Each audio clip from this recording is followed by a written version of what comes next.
ये मैसेज या ये वीडियो उन मसीहों के लिए नहीं है जो कि विश्वास को छोड़ चुके हैं, जो कि इस युद्ध के मैदान को, रेस को ऑलरेडी छोड़कर भाग चुके हैं, जिन्होंने ऑलरेडी ये कबूल कर लिया है कि वो हार चुके हैं, वो जीत नहीं सकते हैं। वरन ये मैसेज, ये वीडियो है उन डेडिकेटेड मसीहों के लिए जो कि अभी भी युद्ध के मैदान पर हैं और जो अच्छी लड़ाई को लड़ना चाहते हैं और इस रेस को जिसमें दौड़ रहे हैं इसे खत्म करना चाहते हैं और मसीह यीशु के लिए एक जयवंत, विजयमयी, विक्टोरियस जिंदगी जीना चाहते हैं। और ऐसे ही मसीहों को ये जानना बहुत ही जरूरी है कि शैतान की तकनीकें, उसकी टैक्टिक्स, उसकी स्कीम्स क्या हैं। तो इस वीडियो में हम 4 बातों को देखेंगे। सबसे पहले कि शैतान आपकी जिंदगी के किस हिस्से को टारगेट कर रहा है और उसके कौन से हथियार हैं जिन्हें वो इस्तेमाल करता है आपके ऊपर हमला या अटैक करने के लिए। और तीसरी बात कि उसका ये सब करने का मकसद, पर्पस क्या है जिसे वो हासिल करना चाहता है। और चौथी आखिरी बात है कि इन सब हमलों के खिलाफ आपकी डिफेंस क्या है जो परमेश्वर ने आपके लिए मुहैया की है, आपको दी है।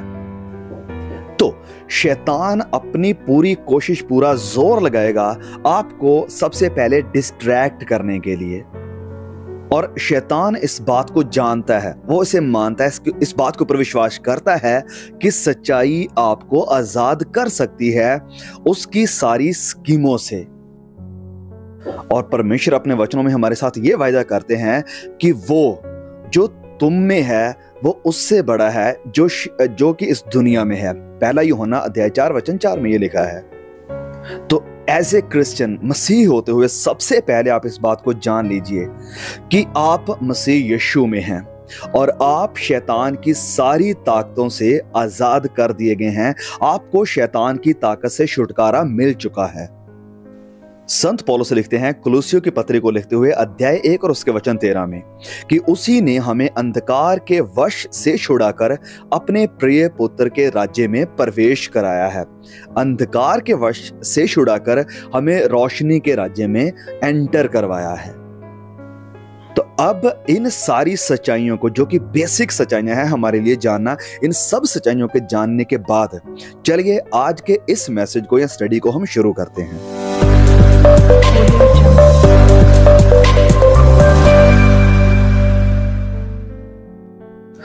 अब इससे पहले कि हम और आगे बढ़े, मैं आपसे एक फेवर चाहता हूं, आपसे रिक्वेस्ट करता हूं कि प्लीज अगर अभी तक आपने चैनल को सब्सक्राइब नहीं किया, प्लीज अभी सब्सक्राइब कर लीजिए और साथ में बेल आइकॉन को जरूर दबा देना ताकि हर नए वीडियोस का नोटिफिकेशन आपको मिल सके। और इन सारे वीडियोस को, इस चैनल को अपने और भी भाई बहनों तक जरूर पहुंचाना, शेयर जरूर करना ताकि उनकी भी आत्मा और उनकी सोल प्रभु यीशु के इन वचनों के साथ ब्लेस हो सके। चलिए मैसेज को शुरू करते हैं।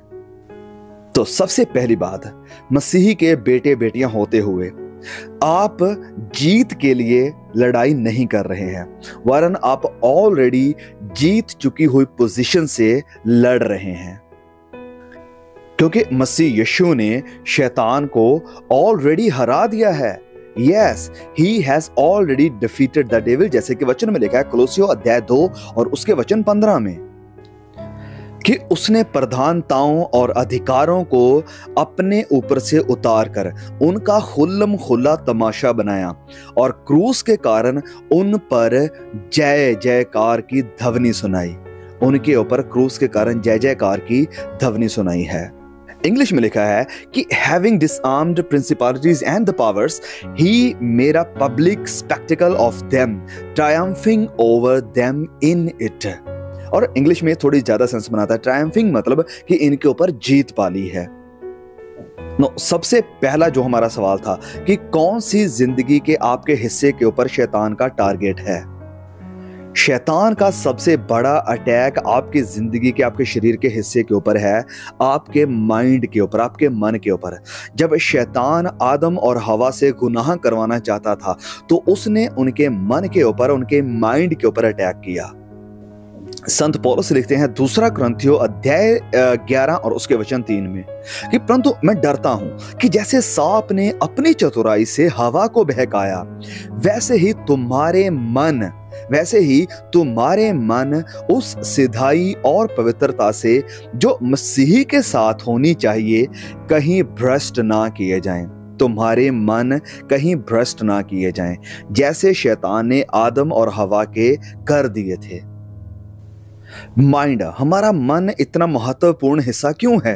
क्योंकि यही वो जगह है जहां से परमेश्वर अपनी इच्छा को, अपनी मर्जी को, अपने प्रकाशन को आपके ऊपर जाहिर करते हैं, या आपके साथ जहां से वो बात करते हैं। मन इतना महत्वपूर्ण क्यों है? संत पौलुस भी इसका जिक्र करते हैं जब वो लिखते हैं रोमियो अध्याय 12 उसके वचन 2 में कि इस संसार के सदृश्य ना बनो, परंतु तुम्हारी बुद्धि के नए हो जाने से, इंग्लिश में लिखा है by the renewing of your mind, कि तुम्हारे मन के, बुद्धि के नए हो जाने से तुम्हारा चाल चलन भी बदलता जाए, जिससे तुम परमेश्वर की भली और भावती और सिद्ध इच्छा अनुभव से मालूम करते हो। परमेश्वर हमारी जिंदगी को रिन्यू करते हैं, नया बनाते हैं, हमारे मन को, हमारी बुद्धि को नया बनाने के द्वारा। और वो हमारे मन को, हमारी बुद्धि को नया कैसे बनाते हैं? अपने वचनों की सच्चाई के द्वारा। प्रभु यीशु ने कहा कि उन्हें सत्य के साथ नया कर, पवित्र कर, क्योंकि तेरा वचन ही सत्य है। तो शैतान अगर आपको झूठ मनवाने में काबिल हो जाता है या जीत जाता है, तो फिर वो आपकी पूरी जिंदगी को लीड करना शुरू कर देता है कि आपसे गुनाह करवाए, आपको अपनी इच्छा मनवाए और आपको परमेश्वर से दूर लेकर जाए। अगर वो आपसे मनवा लेता है कि आप बस झूठ के ऊपर विश्वास कर लें, और इसी कारण वो आपके मन के ऊपर, आपके विचारों के ऊपर अटैक करता है। और इसीलिए हमारे लिए बहुत ही जरूरी है कि हम अपने माइंड की सुरक्षा करें, अपने मन की सुरक्षा करें, ताकि हम विरोधी के सारे हमलों से बच सकें। अपने मन को शुद्ध करके, पवित्र करके, कि हम अपने मन में क्या लेकर आ रहे हैं। We need to protect our minds.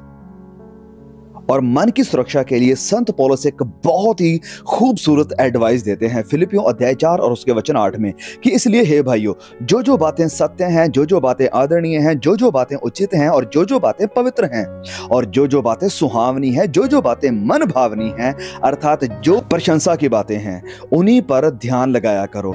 मतलब set your minds on them, कि अपना मन उन्हीं के ऊपर लगाओ। संत पौलुस के कहने का सिंपली मतलब यह है कि अगर कोई बात सच नहीं है, झूठ है, ईवल है, तो उसे अपने मन में, अपने विचार में, माइंड में आने मत दो। अब कौन से वो हथियार हैं, कौन से उसके वीपन्स हैं जिन्हें वो इस्तेमाल करता है हमारे माइंड के ऊपर, मन के ऊपर अटैक करने के लिए? चलिए वो देखते हैं। एंड आई होप कि आपने गेस कर लिया होगा, यस, झूठ। झूठ उसका सबसे बड़ा हथियार है। जब वो हवा के पास आया तो उसने झूठों का, यानी लाइज का इस्तेमाल किया। याद रखें इस बात को कि शैतान झूठा है। प्रभु यीशु ने भी कहा कि सत्य उसमें है ही नहीं। जब वह झूठ बोलता है तो अपने ही स्वभाव में बोलता है, मतलब कि झूठ उसकी मातृभाषा है, क्योंकि वह झूठा है, वरन झूठ का पिता है।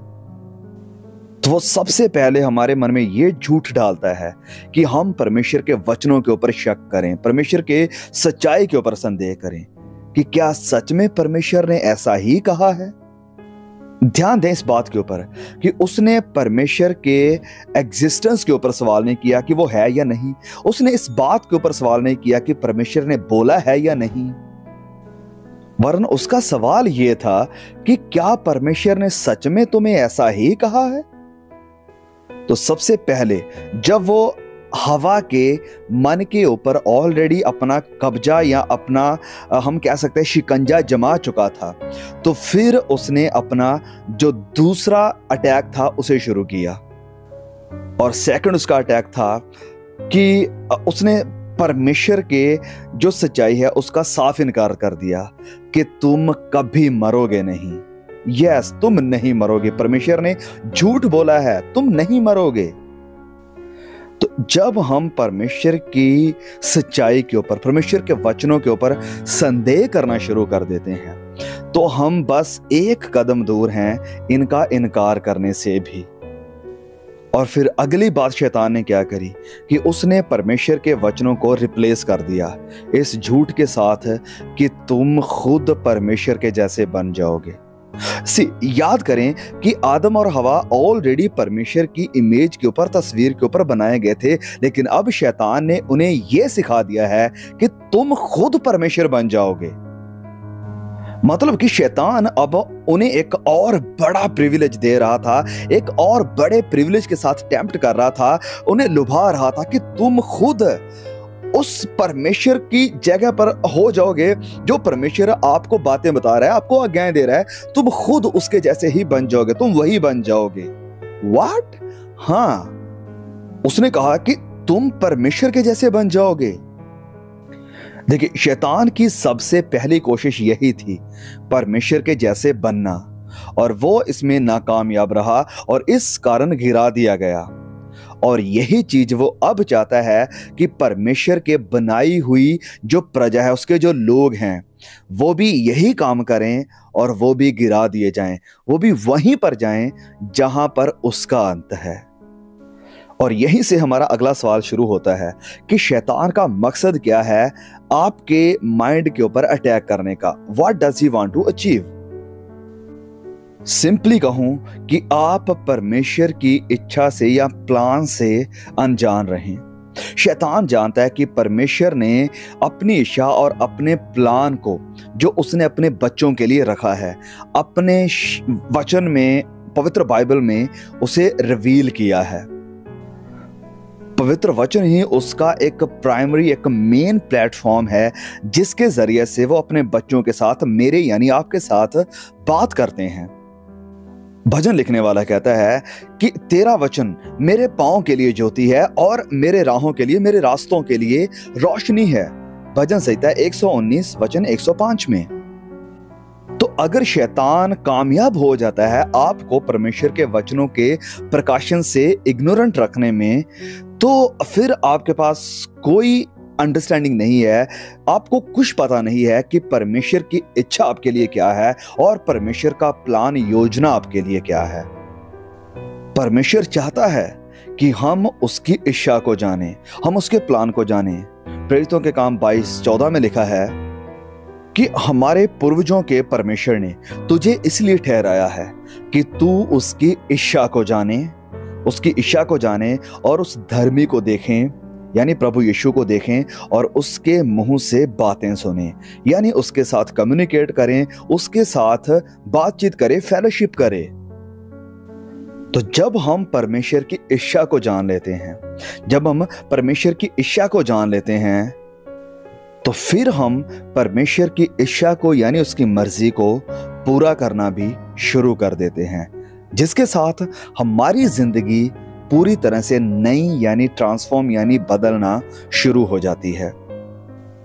वह मसीही लोग जो कभी बाइबल नहीं पढ़ते हैं, जो इतने लेजी हैं कि परमेश्वर के वचन को खोलना तक पसंद नहीं करते हैं, वह कभी भी ना तो परमेश्वर की शांति को जान पाते हैं, ना उसकी सामर्थ को जान पाते हैं, ना उसकी सुकून को, उसकी ताकत को कभी हासिल कर पाते हैं। तो ना तो वो एक विजयमयी, जयवंत मसीह जिंदगी जी सकते हैं, और ना ही वो उस चीज को हासिल कर सकते हैं, ना ही वो काम कर सकते हैं जिस काम की परमेश्वर ने उनकी जिंदगी में इच्छा रखी है, जिस चीज की परमेश्वर ने योजना बनाई कि उनकी जिंदगी से ले। वो कभी भी परमेश्वर की मर्जी को पूरा नहीं कर पाएंगे, परमेश्वर के प्लान को पूरा नहीं कर पाएंगे अगर वो वचनों से अनजान है। तो पहला यूहन्ना 2:17 के वचन में लिखा है कि जो परमेश्वर की इच्छा पर चलता है वह सर्वदा बना रहेगा, जो परमेश्वर की इच्छा के ऊपर चलता है। आखिरी और चौथा सवाल है कि परमेश्वर ने हमारे लिए कौन से हथियारों को उपलब्ध किया है। What are the weapons God has made available to all of us? The answer is scriptures. Yes, परमेश्वर के वचन, सिर्फ परमेश्वर के वचन ही हैं जो कि शैतान के हर एक झूठ को हरा सकते हैं, टक्कर दे सकते हैं। आप शैतान के साथ तर्क नहीं कर सकते हैं, हमारी बुद्धि शैतान की युक्तियों यानी शैतान की चालाकियों के सामने कुछ भी नहीं है। वो एक बहुत ही बड़ा साइकोलॉजिस्ट है, वो बहुत ही बड़ा हिस्टोरियन है और उसकी बुद्धि हमारी बुद्धि से बड़ी है, क्योंकि उसने इतिहास को जाना है। इंसान की जो ह्यूमन माइंड है उसे अच्छी तरह से पढ़ा है, जाना है उसने। तो हम अपनी चालाकियों के साथ, अपनी बुद्धि के साथ, अपने माइंड के साथ, अपने तर्क के साथ शैतान की चालाकियों का सामना नहीं कर सकते हैं। हमारी ढाल, हमारी डिफेंस सिर्फ और सिर्फ परमेश्वर का वचन ही है। प्रभु यीशु जो कि खुद परमेश्वर थे, उन्होंने कोई अपनी दिव्य शक्ति को इस्तेमाल नहीं किया शैतान को हराने के लिए। उसने शैतान के साथ कोई तर्क वितर्क नहीं किया उसे हराने के लिए, वरन खुदावंद मसीह यीशु ने भी उसी हथियार को इस्तेमाल किया जो आज हमारे पास भी अवेलेबल है। हाँ, पवित्र वचनों को। संत पौलुस इफिसियों 6:17 में कहते हैं इन वचनों के बारे में कि ये आत्मा की तलवार है, इसे ले लो। और जब हमारे पास ये आत्मा की तलवार है तो फिर पवित्र आत्मा खुद मदद करेगा हमारी कि हम इस तलवार को इफेक्टिवली सामर्थ के साथ इस्तेमाल कर सके।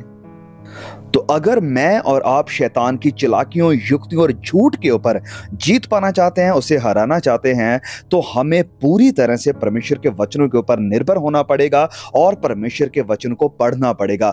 We need to fully depend on the written word of God.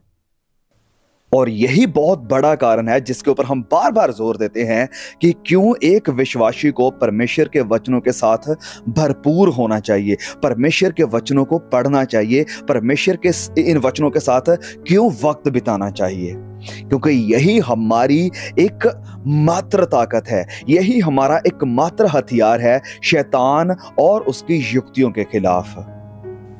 अगर हम परमेश्वर की इच्छा को जानना चाहते हैं, परमेश्वर की आवाज को सुनना चाहते हैं कि परमेश्वर हमसे बात करें, तो सिंपली हमारे घरों में जो बाइबल पड़ी है हमें उसे उठाना चाहिए और उसे पढ़ना शुरू कर देना चाहिए।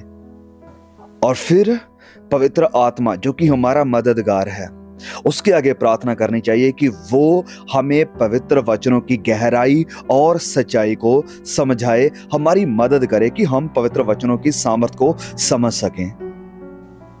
तो हमें सिर्फ वचनों को पढ़ना ही नहीं है, वरन वचनों को याद भी करना है। हमें सिर्फ वचनों को याद ही नहीं करना है, वरन वचनों को मानना भी है। हमें वचनों को सिर्फ मानना ही नहीं है, वरन अपनी जिंदगी में इन्हें लागू करके इन वचनों के अकॉर्डिंग अपनी जिंदगी को गुजारना भी है।